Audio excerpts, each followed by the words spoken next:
ಮೂಡ ಕೇಸ್ನಲ್ಲಿ ಮುಖ್ಯಮಂತ್ರಿ ಸಿದ್ದರಾಮಯ್ಯ ಮತ್ತವರ ಕುಟುಂಬ ಸದಸ್ಯರಿಗೆ ಲೋಕಾಯುಕ್ತ ಕ್ಲೀನ್ ಚಿಟ್ ಕೊಟ್ಟಿತ್ತು. ಇದನ್ನು ಪ್ರಶ್ನಿಸಿ ಸದ್ಯ ಸ್ನೇಹಮಯಿ ಕೃಷ್ಣ ಅವರು ಹೈಕೋರ್ಟ್ ಮೊರೆ ಹೋಗಿದ್ದಾರೆ. ಬಿ ರಿಪೋರ್ಟ್ ಹಾಕಿತ್ತು ಲೋಕಾಯುಕ್ತ, ಅದನ್ನು ಸೆಷನ್ ಕೋರ್ಟ್ ಮಾನ್ಯ ಮಾಡಿತ್ತು. ಅದನ್ನು ಪ್ರಶ್ನಿಸಿ ಈಗ ಹೈಕೋರ್ಟ್ಗೆ ಅರ್ಜಿ ಸಲ್ಲಿಸಿದ್ದಾರೆ ಸ್ನೇಹಮಯಿ ಕೃಷ್ಣ. ಮುಖ್ಯಮಂತ್ರಿ ಸಿದ್ದರಾಮಯ್ಯ, ಅವರ ಪತ್ನಿ ಮತ್ತವರ ಬಾಮೈದ ಮೂವರಿಗೂ ಕೂಡ ಕ್ಲೀನ್ ಚಿಟ್ ಕೊಟ್ಟಿತ್ತು ಲೋಕಾಯುಕ್ತ. ಸೆಷನ್ ಕೋರ್ಟು ಕೂಡ ಅದನ್ನು ಮಾನ್ಯ ಮಾಡಿತ್ತು. ಈಗ ಇದನ್ನು ಪ್ರಶ್ನಿಸಿ ಸ್ನೇಹಮಯಿ ಕೃಷ್ಣ ಹೈಕೋರ್ಟ್ ಮೊರೆ ಹೋಗಿದ್ದಾರೆ. ಸಾಕ್ಷ್ಯಾಧಾರಗಳ ಕೊರತೆ ಅನ್ನೋ ಕಾರಣಕ್ಕಾಗಿ ಬಿ ರಿಪೋರ್ಟ್ ಹಾಕಿತ್ತು. ಅಂದ್ರೆ ಪ್ರಕರಣದಲ್ಲೂ ಹುರುಳಿಲ್ಲ ಅಂತ.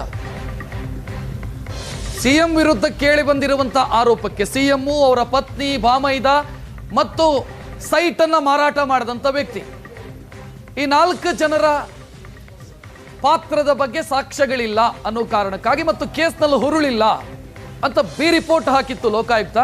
ಅದನ್ನು ಕೋರ್ಟು ಮಾನ್ಯ ಮಾಡಿತ್ತು. ಈಗ ಹೈಕೋರ್ಟ್ ಮೊರೆ ಹೋಗಿದ್ದಾರೆ ಸ್ನೇಹಮಯಿ ಕೃಷ್ಣ. ಹೆಚ್ಚಿನ ಡೀಟೇಲ್ ನೀಡೋದಕ್ಕೆ ನಮ್ಮ ಪ್ರತಿನಿಧಿ ರಮೇಶ್ ಫೋನ್ ಸಂಪರ್ಕದಲ್ಲಿ. ರಮೇಶ್, ಯಾವ ವಿಚಾರ ಪ್ರಸ್ತಾಪ ಮಾಡಿದ್ದಾರೆ ತಮ್ಮ ಅರ್ಜಿಯಲ್ಲಿ ಸ್ನೇಹಮಯಿ ಕೃಷ್ಣ?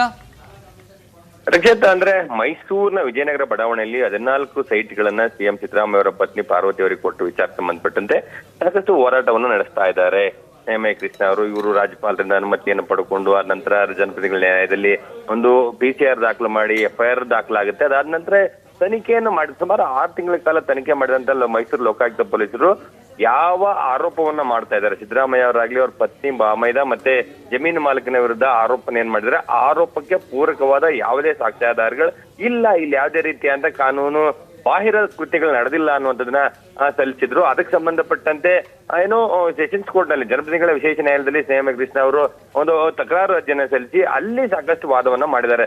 ಒಂದೇ ಪ್ರಕರಣದಲ್ಲಿ ಕೆಲವರಿಗೆ ಕ್ಲೀನ್ ಚಿಟ್ ಅನ್ನ ಕೊಡುವಂತದ್ದು, ಅಂದ್ರೆ ಬಿ ರಿಪೋರ್ಟ್ ಹಾಕುವಂಥದ್ದು, ಕೆಲವರ ಮೇಲೆ ಚಾರ್ಜ್ ಶೀಟ್ ಹಾಕುವಂತದ್ದು ಸರಿಯಲ್ಲ, ಮತ್ತೆ ಕೆಲವೊಂದು 150ಕ್ಕೂ ಹೆಚ್ಚು ಜನರಿಗೆ ಅಥವಾ ಫೈಲ್ಗಳಲ್ಲಿ ಅವ್ಯವಹಾರಗಳಾಗಿದೆ ಅನ್ನುವಂಥದ್ದು, ಅದರಲ್ಲಿ ಪ್ರತ್ಯೇಕ ಪ್ರಕರಣಗಳನ್ನು ದಾಖಲು ಮಾಡಿಕೊಂಡು ಮಾಡಿ ತನಿಖೆಯನ್ನ ಮಾಡಬಹುದು. ಆದ್ರೆ ಈ ಪ್ರಕರಣದಲ್ಲಿ ಸಾಕಷ್ಟು ಸಾಕ್ಷಿಗಳು ನನ್ನ ಬಳಿ ಇದೆ, ನಾನು ತನಿಖಾಧಿಕಾರಿ ಮುಂದೆ ಕೊಟ್ಟರು ಕೂಡ ಅದನ್ನು ಪರಿಗಣಿಸಿಲ್ಲ ಅನ್ನುವಂತ ಪ್ರಮುಖವಾದ ವಾದವನ್ನ ಮಂಡಿಸಿದ್ರು. ಅಂತಿಮವಾಗಿ ಸೆಷನ್ಸ್ ಕೋರ್ಟ್ ಬಿ ರಿಪೋರ್ಟ್ ನ ಅಂಗೀಕಾರ ಮಾಡಿತ್ತು. ಈಗ ಸ್ನೇಹಮಯಿ ಕೃಷ್ಣ ಅವರು ಏನು ಹೋರಾಟವನ್ನ ಮಾಡ್ತಾ ಇದ್ದಾರೆ, ಅವ್ರ ಬಳಿ ಇರುವಂತಹ ಸಾಕ್ಷಿಗಳೇನು, ಅವರು ಒಂದು ಪ್ರಮುಖವಾದಂತ ವಾದವನ್ನ ಅವರು ಕೋರ್ಟ್ ಮುಂದೆ ಪದೇ ಮಾಡ್ತಾ ಇರುವಂತದ್ದು ಈಗಲೂ ಇರುವಂತದ್ದು. ಯಾವುದೇ ಒಂದು FIR ನಲ್ಲಿ ಕೆಲವು ಆರೋಪಿಗಳ ವಿರುದ್ಧ ಕ್ಲೀನ್ ಚಿಟ್, ಇನ್ನು ಕೆಲವು ಆರೋಪಿಗಳ ವಿರುದ್ಧ ಚೀಟ್ ಅನ್ನುವಂತದ್ದೇ ಕಾನ್ಸೆಪ್ಟ್ ಇಲ್ಲ ಯಾವುದೇ ಪ್ರಕರಣಗಳಲ್ಲಿ ಕೂಡ. ಆದ್ರೆ ಲೋಕಾಯುಕ್ತ ಪೊಲೀಸರು ಈ ರೀತಿ ಮಾಡ್ತಿರುವಂತದ್ದು ಸರಿಯಾದ ಕ್ರಮ ಅಲ್ಲ. ಹಾಗಾಗಿ ಇದೊಂದು ರೀತಿ ಈ ಬಿ ರಿಪೋರ್ಟ್ ಏನ್ ಹಾಕಿದರೆ ಅದರಲ್ಲಿ ಆರೋಪಿಗಳ ವಿರುದ್ಧವೂ ಸಾಕಷ್ಟು ಸಾಕ್ಷಿಗಳು ನನ್ನ ಬಳಿ ಇದೆ, ನಾನು ಅದನ್ನ ಕೋರ್ಟ್ ಮುಂದೆ ಟ್ರಯಲ್ ಅನ್ನ ಕಾನ್ಫಿಡೆನ್ಸ್ ಅನ್ನ ತೆಗೆದುಕೊಂಡು ಕೋರ್ಟ್ ಒಂದು ಪ್ರಕರಣವನ್ನ ಟ್ರಯಲ್ ಶುರು ಮಾಡಿದ್ದೆ. ಅದರಲ್ಲಿ ಆ ಸಂದರ್ಭದಲ್ಲಿ ನಾನು ಅದನ್ನ ಪ್ರೂವ್ ಮಾಡ್ಲಿಕ್ಕೆ ಸಿದ್ಧ, ಅದಕ್ಕೆ ಅವಕಾಶವನ್ನು ಮಾಡಿಕೊಡಬೇಕು ಅನ್ನುವಂತ ವಾದ ಅವರದಾಗಿತ್ತು. ಅದೇ ವಾದವನ್ನ ಹೈಕೋರ್ಟ್ ಮುಂದೆಯೂ ಮಾಡಿ ಆ ಮೂಲಕ ಸಿಎಂ ಸಿದ್ದರಾಮಯ್ಯ ಅವರಿಗೆ ಕ್ಲೀನ್ ಚಿಟ್ ಸಿಕ್ಕಿದೆ, ಅದನ್ನ ಮತ್ತೆ ಪ್ರಕರಣದಲ್ಲಿ ಒಂದು ಟ್ವಿಸ್ಟ್ ಕೊಡುವಂತ, ಅವ್ರನ್ನ ಪ್ರಕರಣದಲ್ಲಿ ಮುಂದೆ ಟ್ರಯಲ್ ಅನ್ನು ಎದುರಿಸುವ ರೀತಿ ಆ ಒಂದು ಕಾನೂನಿನ ಸುಳಿಯಲ್ಲಿ ಸಿಗಿಸುವಂತ ನಿಟ್ಟಿನಲ್ಲಿ ಸ್ನೇಹಮಯಿ ಕೃಷ್ಣ ಅವರು ಹೋರಾಟವನ್ನು ನಡೆಸ್ತಾ ಇದ್ದಾರೆ. ರಕ್ಷಿತ್, ಥ್ಯಾಂಕ್ ಯು ರಮೇಶ್ ಮಾಹಿತಿಗೆ.